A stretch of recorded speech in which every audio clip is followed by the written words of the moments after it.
There's a new technology that we are more interested in, and it's effectively a closed loop technology that allows us to use supercritical CO2 as a working fluid. We were talking about this last night. Instead of water, right? Fascinating. So what's interesting about that is that the level of efficiencies are... The efficiency is better, but what's really interesting about it is I don't need water as a heat source. I just need a dry hole with the heat, right?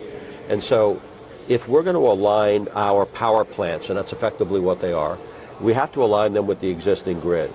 And if I have to take an existing grid and then overlay that with subsurface resources, there aren't going to be reservoirs everywhere where that grid is. I was going to ask. So if I don't need to use water as a primary... You're free now. I can go anywhere. That's huge. Right? And so that's really important. The second thing is that it also allows you to drill deeper, so I can get to higher temperatures, which makes the energy more efficient.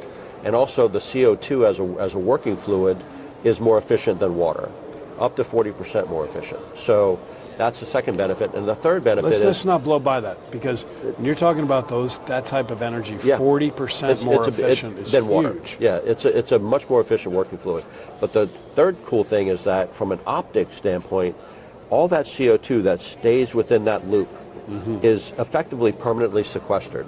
So now I don't have carbon neutral energy, I have carbon negative energy. Yeah. And for the companies that have ESG mandates that really want green energy, I have carbon negative energy. It's always on 24/7, 365, and my operating capacity is at about 98%. So I've got extremely little downtime. Wow. And we're cost effective.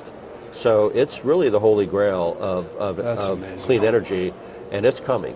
And hopefully we're going to be able to bring the capital resources that we need to build out, build this infrastructure out at scale, and grow from a 1% contribution to the overall energy to that 30 or 40% that we really need over the next 10, 20 years.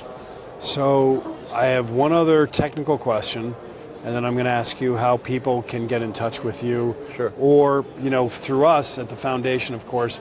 Our goal is to find genius like this. Well, I mean it. Strong word. Listen, the impact that this is going to have on the world, with 40% efficiencies and freedom from reservoirs, is just unbelievable. It's way beyond it, because I don't know enough, but I know enough to say that it's huge. Yeah. It's a game changer.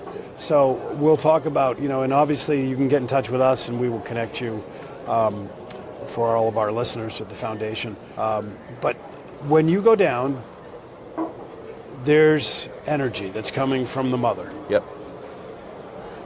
Does it have a lifespan?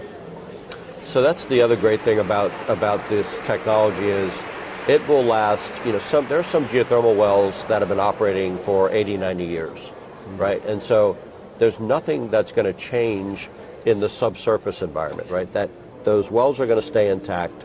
You probably will have to, every 25 or 30 years, do some substantial improvements on the supercritical CO2 turbine, or replace the turbine. But 25 or 30 years. Oh, well, that's just the surface. The well itself, the power generation, could easily last a century.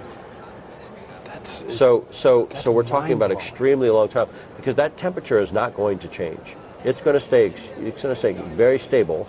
If we're drilling to 400 degrees Fahrenheit in 2028.